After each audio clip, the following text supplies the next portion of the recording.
Ada 3 jenis barang, 3 jenis merek, sama kondisinya. Kemudian probabilitas bersifat konstan. Nah, dia independen sepanjang waktu. Kita menganalisisnya terjadi perubahan waktu.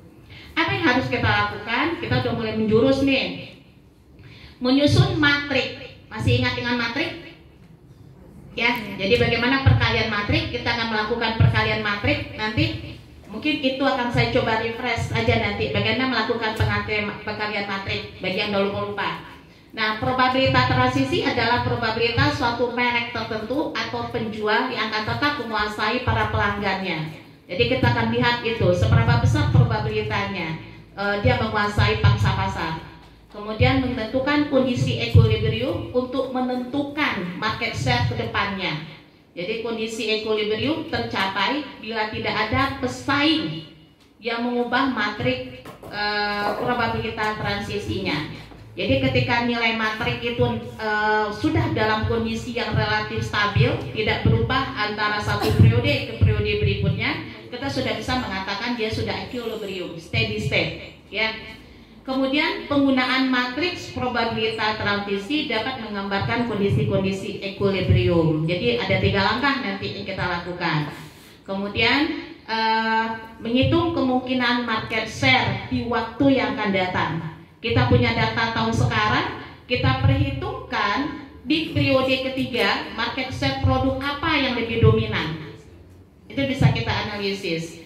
Jadi menghitung market share di periode waktu kedua, waktu keempat atau kelima atau 5 tahun ke depan juga bisa. Oke ya, dengan cara mengalihkan matrik probabilitas dengan market share periode pertama. Oke, kita lihat proses model Markov. Yang pertama, menyusun matrik probabilitas transisi. Probabilitas transisi adalah perubahan dari satu status ke status lain pada periode waktu. Jadi ada waktu periode 1 ke periode 2. Dari 1 ke 2 itu ada proses yang terjadi, ada perubahan. Ada merek A yang pindah ke B, ada merek B yang pindah ke A. Konsumen A pindah ke B atau konsumen B pindah ke A. Nah, itu kita coba lihat. Kemudian proses analisis Markov.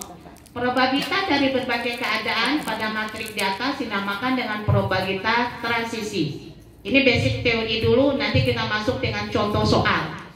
Oke ya, jadi pemahaman dulu.